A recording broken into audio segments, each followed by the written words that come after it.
이베스트 투자증권 연불리 염승환입니다. 지금 이베스트 투자증권 신규 계좌 개설하시면 즉시 주식상품권 1만 원을 드리고 첫 거래하시면 제가 쓴 연불리 도서 함께 드리고 있으니 꼭 받아가세요.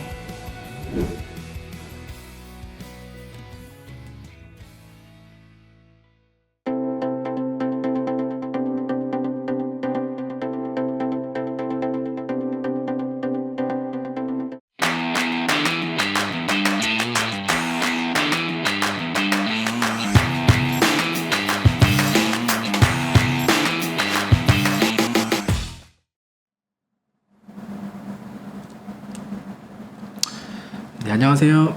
이번 주도 이렇게 인사를 드리게 되었습니다. 저는 이베스트 투자증권 해외 주식 영업팀에서 근무를 하고 있는 권준국이라고 합니다. 이번 주도 해외 주식과 관련된 이야기를 좀 소개를 해드리려고 하는데요. 사실 이번 주 좀 간단하게 좀 개인적인 소감 자체는 사실 국내 주식도 그렇고 해외 주식도 그렇고 사실 굉장히 힘든 한 주였던 것 같아요. 이게 뭐 사실 그렇죠. 항상 기존에 이제 어떻게 보면 잠재적인 리스크가 나왔다라고 할 수 있는데, 그렇지만 그럼에도 불구하고 좀 체감은 시장 낙폭보다 조금 더 힘든 한 주였던 것 같아요. 국내도 그렇고 해외도 그렇고. 그러다 보니까 이번 주에 일단 어떤 일들이 있었는지 이야기를 해드리려고 하는데, 그 전에 제가 이제 지난주에 배당과 관련된 이야기들을 좀 전해드렸었는데, 그 댓글을 보니까 이제 문의를 주신 내용이 있어가지고 그거 먼저 좀 말씀을 드리고 답변을 드리고 좀 소개를 해드리려고 해요. 제가 이제 지난주에 소개드렸던 배당 ETF 중에 저변동 월배당 ETF인 이제 SPHD ETF를 소개를 해드렸었는데, 이제 SDIV는 어떠냐라고 하시는 분이 계셨어요. 그래서 근데 사실 이제 SDIV 같은 경우에는 고배당에 포커스가 맞춰져 있는 ETF예요. 그러다 보니까 배당률 자체는 굉장히 좋아요. 7% 이상이니까 어떤 ETF 하나만으로 배당을 연간 7% 이상 받을 수 있다고 하면 사실 굉장히 메리트가 있다고 할 수 있죠.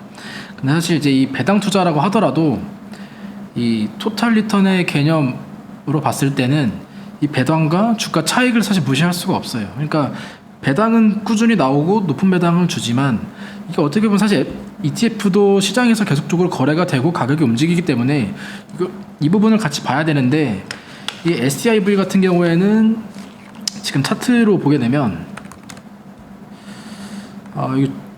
이게 주봉인데, SDIV의 주봉인데 아직 코로나 이전 수준의 주가를 회복을 하지 못했죠. 그러다 보니까 기존에 만약에 이 코로나 이전에 들고 가셨던 분들이라고 하면 여전히 SDIV의 배당은 계속적으로 받으시지만 주가 수익률은 아직도 마이너스이신 건데, 제가 지난번에 소개해드렸었던 SPHD 같은 경우에는 보시게 되면 배당은 상대적으로 SDIV보다 조금 낮았지만 주가로 봤을 때는 코로나 이전 수준을 넘어선 상황이다 보니까 토탈 리턴 개념으로 봤을 때 배당과 주가 차익을 합친 수익률을 봤을 때는 오히려 SPHD가 조금 더 아웃퍼폼하지 않았나 라고 그렇게 생각을 하고 있고, 물론 그렇다고 해가지고 무조건 이게 더 낫다라고 말씀드리긴 어렵지만, 어떤 관점으로 봤을 이제 중점적으로 보냐에 따라서 나는 뭐 배당을 매월 조금 더 높은 배당을 원한다라고 하시는 분들에게는 SDIV를 뭐 선택하시면 좋을 것 같고,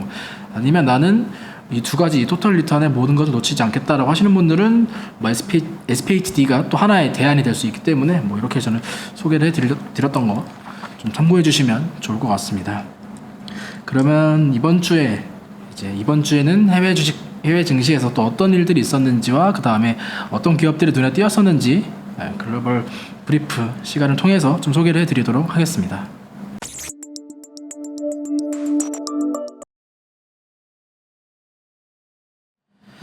네, 이번 주 미국부터 좀 보도록 할게요. 나스닥 차트인데, 차트만 봐도 사실 이번 주에 굉장히 많이 꺾였었죠. 물론 뭐 전일 같은 경우에는 뭐 일부 좀 양봉으로 마감을 하긴 했지만, 주봉으로 봤을 때는 음봉으로 마이너스 1.9% 정도 좀 하락하면서 마감을 했다라고 나오고 있습니다.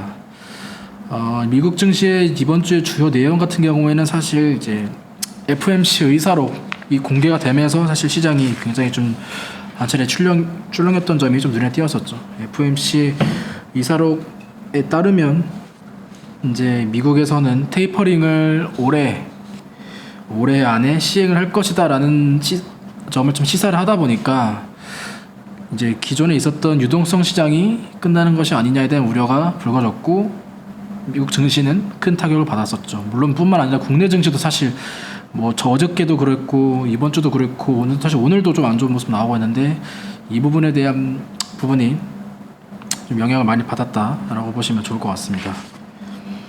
뉴스를 통해서 조금 소개를 해드리도록 할게요.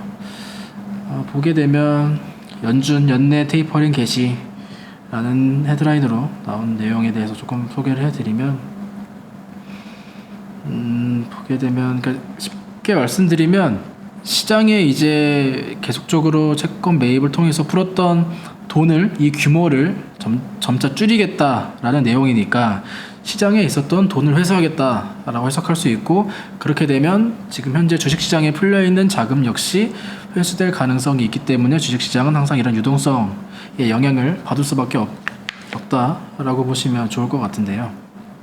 그렇다 보니까 시장이 사실 이런 내용들은 계속적으로 가능성들이 나왔었죠. 테이퍼링 축소될 거고 금리 인상되면 시장의 유동성은 줄어들 거고 그렇게 되면 시장의 타격은 올 거다라는 점들은 계속적으로 시장에 나왔던 우려인데 이 부분이 조금 더 가시화됐다라고 보시면 될 것 같아요. 그러다 보니까 시장에서는 좀 충격을 받았었고요. 미국뿐만 아니라 글로벌 증시, 중국, 한국 다 전반적으로 좀 많이 좀 우려감이 성존해 있는 그런 한 주였다라는 점이 있었고요. 요거를 좀 쉽게 이제 그림으로 지수를 좀 보려고 하는데 보게 되면 이제 이게 S&P 500의 기업들의 이제 한 주간의 퍼포먼스를 이제 색깔로 좀 표시를 해놨고 이 규모는 이제 기업들의 시가총액 크면 크게 나오고요. 작은 기업들은 작게 나오는 그렇게 표현했다라고 보시면 좋을 것 같은데 지금 보게 되면 전반적으로 지금 보면 빨간색들이 좀 많아요. 안 좋다 보니까 빨간색들이 전반적으로 많고 뭐 초록색으로 표시된 부분들은 보면 뭐 마이크로소프트 정도 그 다음에 뭐 넷플릭스나 뭐 헬스케어 업종들이 그래도 주간 수익률이 상대적으로는 뭐 나쁘지 않은 모습들을 보여줬고 반면에 대부분의 대형 기업들 뭐 애플이나 구글, 뭐 아마존, 뭐 테슬라는 뭐 많이 좀 빠지기도 했었고요. 에너지 기업들 특히나 좀 안 좋은 모습들. 달러 강세 대비했을 때 유가가 좀 빠지다 보니까 에너지 기업들 조금 더 안 좋은 모습들을 보여줬고 금융지 역시 금리 인상 가능성에 따라서 좀 안 좋은 모습들을 보여줬다. 이렇게 보시면 좋을 것 같고요. ETF로 보게 되었을 때 이제 ETF의 주간 퍼포먼스를 보게 되는데 ETF도 보시면 거의 빨간색들이 많죠. 지금 초록색으로 표시된 부분이 눈에 띄게 보면 이쪽 부분이 눈에 띄는데 이쪽은 이제 인버스. 그러니까 시장에 반대로 가는 이 상품들이 수익률이 좋았다라는 거는 결국에는 시장은 전반적으로 좋지 않았다라고 볼 수 있겠죠. 보게 되면 대부분 빨간색이 가득한 한 주가 아니었나 미국 증시 같은 경우에는 좀 그렇게 볼 수 있겠습니다. 기업들로 보게 되면 사실 특별히 지수가 크게 많이 안 좋다 보니까 개별 기업들 보다는 좀 전반적으로 안 좋은 모습들이 좀 눈에 띄었었고 바이오 기업들 같은 경우에는 지금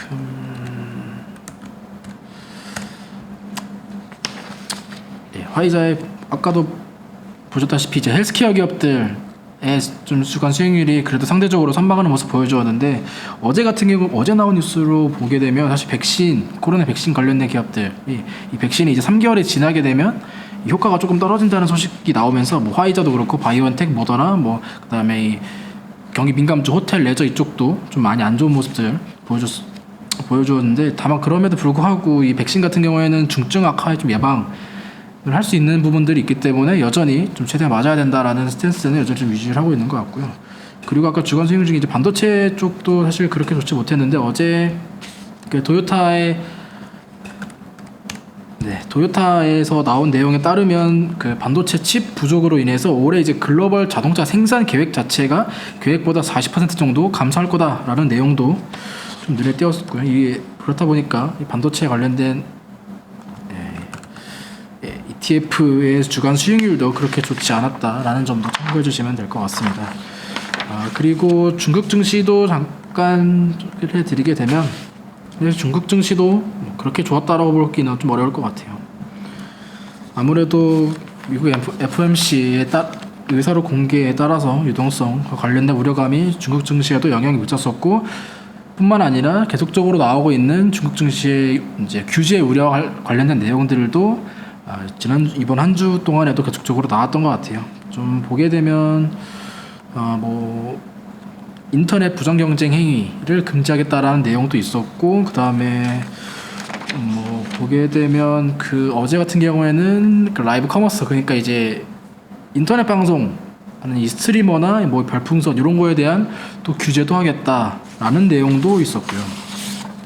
그렇다 보니까 전반적으로 뭐 사교육과 관련된 내용도 있었고, 그렇다 보니까 관련된 기업들의 주가도 사실 그렇게 좋았다라고 보기는 어려울 것 같습니다. 보게 되면 알리바바의 주간 이제 일봉이고, 이게 이제 주간 움직임인데, 사실 이 플랫폼 기업들, IT 기업들, 중국의 IT 플랫폼 규제 대기업들이 사실 계속적으로 이 규제에 대한 내용이 나올 때마다 주가가 좀 힘을 못 쓰고 있는 이런 상황이 지금 단기적 흐름이 아니라서, 보게 되면 이게 주봉인데, 보게 되면 작년 연말부터 계속적으로 안 좋은 모습들이 근래에도 계속적으로 이어지고 있고, 반등할 수 있는 모멘텀보다는 이런 규제에 대한 악재에 대해서 조금 더 민감하게, 뭐 알리바바도 그렇고 뭐 텐센트도 그렇고 바이도 전반적으로 좀 악재에 크게 영향을 받고 있다라는 점도 참고해 주시면 좋을 것 같습니다. 종합적으로 보게 되면 미국 증시는 이번 주에 FOMC 의사로 공개 따라서 테이퍼링 가시화되는 내용에 따라서 좀 안 좋은 모습 보였었고, 이 부분이 글로벌 시장에 전반적으로 영향을 미친 한 주였다라고 보시면 될 것 같고, 다음 주에 이제 26일날 파월 연준 의장의 발언도 있고, 잭슨홀 행사라고 해가지고 이제 경제 정책 심포지엄이 열리는데, 이때 아마 테이퍼링에 대한 내용이 조금 더 가시화되는 내용이 나온다고 하면 시장은 조금 더 안 좋은 영향을 받을 수 있지 않을까, 좀 그런 예상도 해볼 수 있을 것 같습니다. 네, 이번 주 그럼 시장은 이 정도로 말씀을 드리고, 또 이번 주에 제가 또 한 가지 소개해드리는 해외 주식 투자 트렌드에 대해서 말씀드리는 시간을 갖도록 하겠습니다.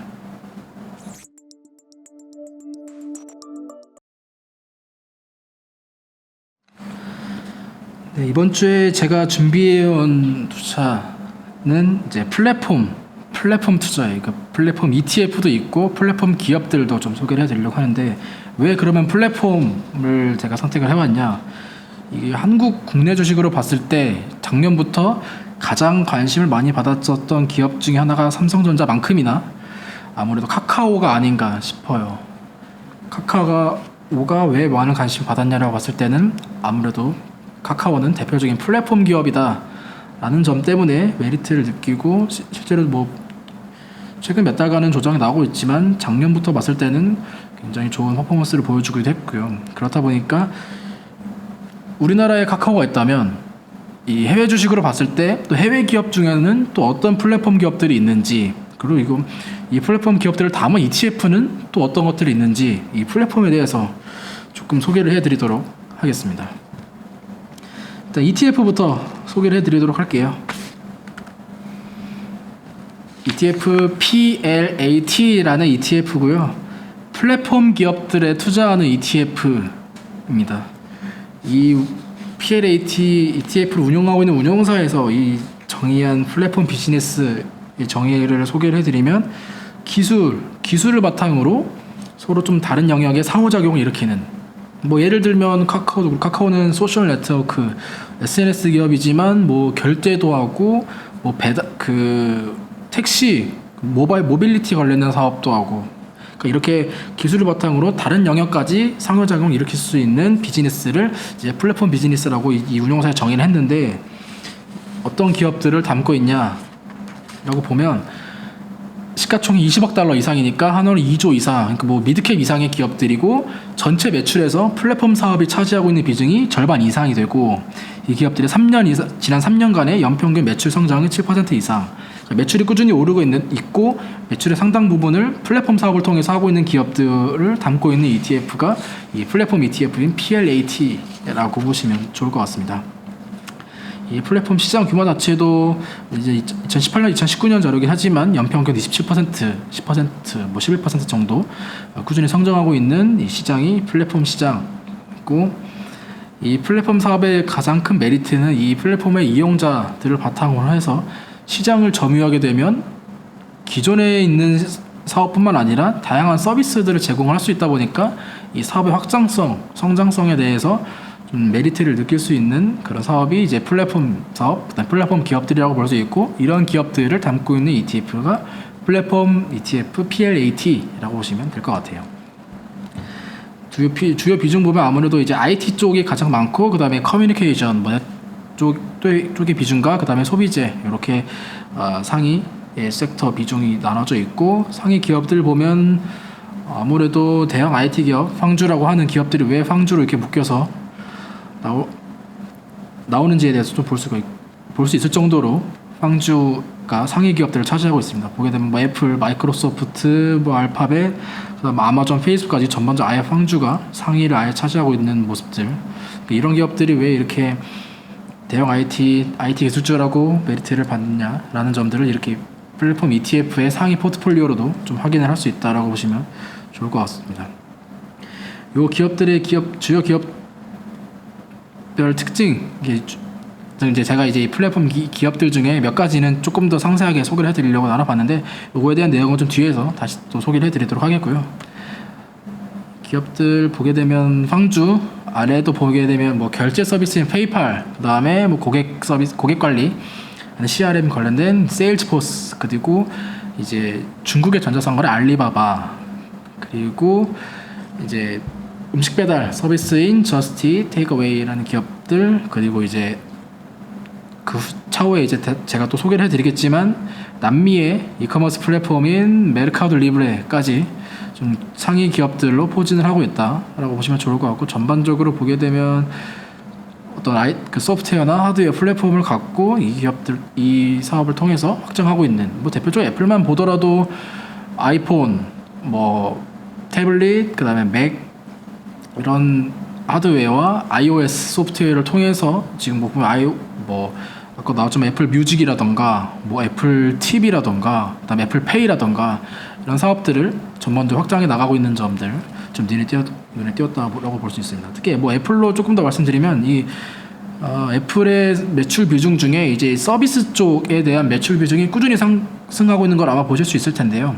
물론 가장 큰 파이는 이제 아직도 아이폰의 그 스마트폰 판매가 차지하고 있지만, 이 서비스 쪽 매출이 늘어나고 있다는 점을 좀 긍정적으로 볼 수 있는 게, 이 서비스 매출 관련돼서는 매출 이익률, 그러니까 이 사업을 통해서 만들어낼 수 있는 이익률이 좀 높다 보니까 이런 점들을 조금 더 플랫폼 기업들이 긍정적으로 볼 수 있는 요인이다라고 보시면 좋을 것 같습니다. 이거 같은 경우에는 주요 플랫폼 기업들의 매출이 어디서 나오고 있냐를 제가 좀 정리해본 내용이니까 또 참고해 주시면 될 것 같고요. 그러면 이 기업들 중에 이제 몇 가지를 제가 좀 특별하게 소개를 해드리려고 하는데, 아마 대부분의 기업들 좀 눈에 뭐 익숙한 기업들도 있고 하다 보니까 조금 더 뭐 생소할 만한 기업이나 아니면 조금 뭐 재밌을 만한 기업, 이렇게 한 두 가지 정도 좀 소개를 해드리려고 해요. 일단 아까 제가 잠깐 언급해드렸던 메르카도 리브레, 제가 남미의 아마존이라고 지금 이렇게 적어놨는데, 뭐 미국의 아마존이 있고 뭐 한국에 또 쿠팡도 있고 한데, 남미에는 뭐가 있냐라고 했을 때 이 메르카도 리브레라고 볼 수 있을 것 같아요. 남미의 이커머스 플랫폼, 이커머스 사업을 하고 있는 기업들이고요. 기업이고요. 그게 되면 사업의 매출의 60% 이상이 이커머스 쪽에서 나오고, 그 다음에 그 핀테크, 결제, 뭐 개인 대출 뭐 이쪽에서도 30% 이상 매출이 나오고 있는 기업이다라고 보시면 좋을 것 같아요. 뭐 남미 아마존이라고 소개드렸는데, 어떻게 보면 좀 이베이하고 조금 비슷할 수가 있어요. 왜냐면 뭐 이베이가 그 예전에 메르카도 리브레 지분을 매입한 적도 있기도 하고, 여전히 지금도 파트너십을 맺으면서 여전히 사업을 이어가고 있기 때문에, 어쨌든 이 남미에서 이커머스 사업을 하고 있는 플랫폼 기업인 메르카도 리브레라고 보시면 좋을 것 같고요. 국가별로 매출 비중이 보면 브라질에서 가장 큰 매출을 차지하고 있고, 그 다음에 아르헨티나, 멕시코, 전반적으로 중남미 지역에서 매출이 나오고 있는 기업이라고 보시면 좋을 것 같습니다.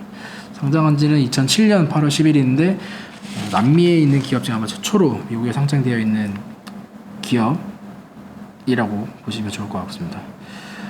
특징들, 이 기업의 메르카도 리브레의 특징들 조금 소개해드리면, 이 남미 같은 경우에는 아직 그 이커머스 침투율이 낮아요. 전반적 성장성 자체는 꾸준히 올라오고 있지만 전 세계 글로벌 시장의 그 이커머스 시장 중에 남미가 차지하고 있는 비중은 1% 수준이니까 아직 침투율이 높은 시장이 이 남미의 이커머스 시장이라고 보시면 좋을 것 같고, 이 시장을 지금 현재 가장 크게 점유하고 있는 기업이 메르카도 리브레 이커머스 플랫폼이라고 보시면 될 것 같습니다.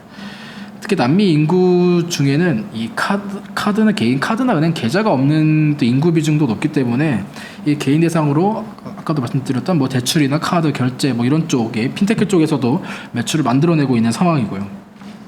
특히 팬데믹 이후에 굉장히 매출이 크게 늘어나고 있고 뭐 성장성 자체는 조금씩 떨어지고 있지만 여전히 고성장을 이뤄내고 있는 기업이 이 남미 이커머스 기업 메르카도 리브레이고요. 물론 이제 올해 1분기 실적 같은 경우에는 이제 이 시장 자체, 이 매출 자체가 급격히 커지다 보니까 요거 좀 뭐 물류 창고라던가 결제에 관련된 투자 비용이 늘어나서 컨센서스를 좀 하회한 부분들이 있는데, 여전히 뭐 거래 금액이라던가 상품 판매 수라던가 그다음에 이용자 수 등 이 전반적으로 그 구체적인 지표, 세부 지표 같은 경우에는 조금 더 긍정적인 요인들이 조금 많은 상황인데, 다만 그럼에도 불구하고 밸류에이션 자체는 좀 피어그룹 대비했을 때 조금 높은 수준이기 때문에 지금의 가격은 조금 높다라는 분석도 좀 전반적으로 나오고 있는 것 같습니다. 그렇다 보니까 높은 성장성을 좀 꾸준히 담보해야 되는 기업이 이 메르카도 리브레인 것 같은데, 아직까지는 이 남미 시장의 이커머스 플랫폼 좀 더 꾸준한 성장을 보여주고 있는 기업이 메르카도 리브레 이커머스 플랫폼, 남미 이커머스 플랫폼 기업이라고 보시면 좋을 것 같습니다. 그리고 두 번째는 로쿠라고 해가지고 이거 뭐 종합 선물 세트라고 제가 표현해봤는데, 요거는 이제 넷플릭스나 아니면 뭐 디즈니의 디즈니 플러스보다는 조금 달라요, 개념이. 그러니까 요거는 로쿠의 TV, 어떤 스마트 TV에서 이제 내가 플랫폼을 본다, OTT를 이용을 한다라고 하면 이 로쿠에서는 이 여러 개의 OTT 플랫폼을 한꺼번에 이용할 수 있는 플랫폼이, 이 스트리밍 플랫폼이 로쿠라고 보시면 좋을 것 같아요. 그러다 보니까 사업에 제가 OTT 스트리밍 플랫폼이라고 이렇게 기재를 해놨고요. 매출 같은 경우에도 역시 스트리밍 이쪽 플랫폼 쪽에서 70% 이상, 그 다음에 하드웨어 보기에는 뭐 스마트 TV, 대표적으로 스마트 TV 관련된 쪽에서도 매출이 약 30% 정도 나오고 있는 기업이 이 OTT 플랫폼 로쿠이고요. 그리고 국가는 여전히 그 북미 쪽에서 조금 사업을 영위해 나가고 있는 기업이 이제 로쿠입니다. 상장한 지 한 2017년이니까 한 4년 정도 된 기업이고요. 아무래도 가장 큰 메리트는 여러 OTT 채널을 한꺼번에 이용을 할 수 있는 플랫폼이라는 점. 왜냐하면 이게 지금 북미 쪽에서 사업을 하고 있다라고 말씀드렸는데, 북미는 일단 그 OTT를 우리나라에서는 보통 이제 핸드폰이나 아니면 뭐 태블릿에서 좀 많이 보는데, 북미 같은 경우에는 스마트 TV를 통해서 사실 보는 OTT 채널을 이용하는 비중이 좀 높아요. 그렇다 본데, 근데 이제 스마트 TV에 대한 북미 점유율이 좀 높은 점도 역시 로쿠의 좀 큰 비중 중에 하나라고 볼 수 있고, 이 스마트 TV를 통해서 그러면 플랫폼 OTT를 이용을 하면 줄 한 가지가 아니라 이제 뭐 평균적으로 3가지, 4가지 정도를 이용을 한다라고 해요, 미국에서는. 그런데 요거를 각각 결제하는 것보다는 이 로쿠를 이용을 하면 여러 OTT를 한꺼번에 이용할 수 있다 보니까 북미 쪽에서 좀 메리트를 느낄 수, 이용자 입장에서 굉장히 좀 메리트를 느낄 수가 있게 되겠죠. 뭐 컨텐츠 수를 봤을 때도 넷플릭스가 5만 개 정도 되는데 이 로쿠의 컨텐츠 개수가 50만 개니까 이런 개수 여러 컨텐츠를 이용할 수 있다는 점에서는 로쿠가 조금 더 메리트가 될 수 있을 것 같아요. 그러다 보니까 이 여러 플랫폼, 사실 요즘에 OTT 플랫폼에 대한 경쟁이 굉장히 심한데, 어떻게 보면 좀 중립적인 위치에 있는 기업이 로쿠이고요. 그리고 이 하드웨어 같은 경우에도 사실 이제 스마트 TV로 보게 되면 뭐 아마존에서는 이제 파이어 TV라는 것들이 있고, 구글 같은 경우에는 크롬캐스트라고 해가지고 이제 스마트 TV가 나오는 부분이 있는데, 이 로쿠의 스마트 TV는 조금 더 가성비에 대한 전략으로 시장에서 좀 인정을 받고 있는 점, 결국에는 그 하드웨어의 가성비, 그다음에 플랫폼의 중립적인 위치를 통해서 지금 사업을 나가고 있는 OTT 기업이 이 로쿠라고 보시면 좋을 것 같아요. 전반적으로 플랫폼 기업, 플랫폼에서 나오는 매출 70% 이상 그러다 보니까 이 PLAT 플랫폼 ETF에 포함되어 있는 기업이 로쿠라고 보시면 좋을 것 같습니다. 지금 전반적으로 이제 뭐 OTT에 대한 그 플랫폼에 대한 말씀을 조금 드렸는데 보게 되면 이 아까 이제 위에 보면 섹터가 이제 보게 되면 IT도 있고 뭐 커뮤니케이션 서비스 뭐 자유 소비재 쪽 막 이렇게 있다고 말씀드렸는데 뭐 구체적으로 보면 조금 이렇게 포트폴리오 상위 미만의 종목들도 보게 되면 굉장히 다양한 기업들, 다양한 플랫폼 기업들을 포함하고 있어요. 예를 들면 뭐 북미 시장에서 그 음식 배달 플랫폼 가장 큰 점유율을 차지하고 있는 뭐 도어대시도 역시 이 PLAT ETF에 포함이 되어 있고요. 그리고 이제 우리가 여행할 때 많이 쓰는 플랫폼이죠. 에어비앤비도 역시 이 ETF에 포함이 되어 있다. 그러니까 전반적으로 다양한 섹터의 플랫폼 사업을 하고 있는 기업들을 담고 있는 ETF가 이 PLAT 그리고 관련된 상위 포트폴리오 기업들과 몇 가지, 두 가지 정도 기업들도 좀 소개를 해드렸습니다. 이 플랫폼에 대한 메리트는 우리가 계속적으로 느끼고 있는 것 같아요. 우리나라에서는 카카오를 통해서 가장 크게 느낄 수가 있고, 뭐 미국에서도 여러 대형 IT 기업들을 통해서 우리가 이 플랫폼 기업들, 플랫폼 상업의 메리트를 계속적으로 느끼고 있는데 그렇다 보니까 이 해외 주식 투자를 했을 때 이 플랫폼 투자를 하면 어떤 방법으로 투자를 할 수 있는지 또 어떤 기업들을 투자할 수 있는지에 대해서 조금 말씀을 드렸고요. 이번 주에 드린 이 플랫폼과 관련된 ETF와 기업들에 대해서도 혹시 궁금한 점이 있으시면 댓글로 남겨주시면 제가 또 다음 주에 관련된 준비해가지고 또 답변 드리겠으니까요. 좀 많은 관심 보여주시면 좋을 것 같고요. 그러면 저는 다음 주에 또 해외 주식과 관련된 이야기와 그 다음에 또 투자 방법 준비해서 또 소개를 해드리도록 하겠습니다. 그러면 지금까지 이베스트 투자증권 해외 주식 영어팀 권준국이었습니다. 네, 감사합니다.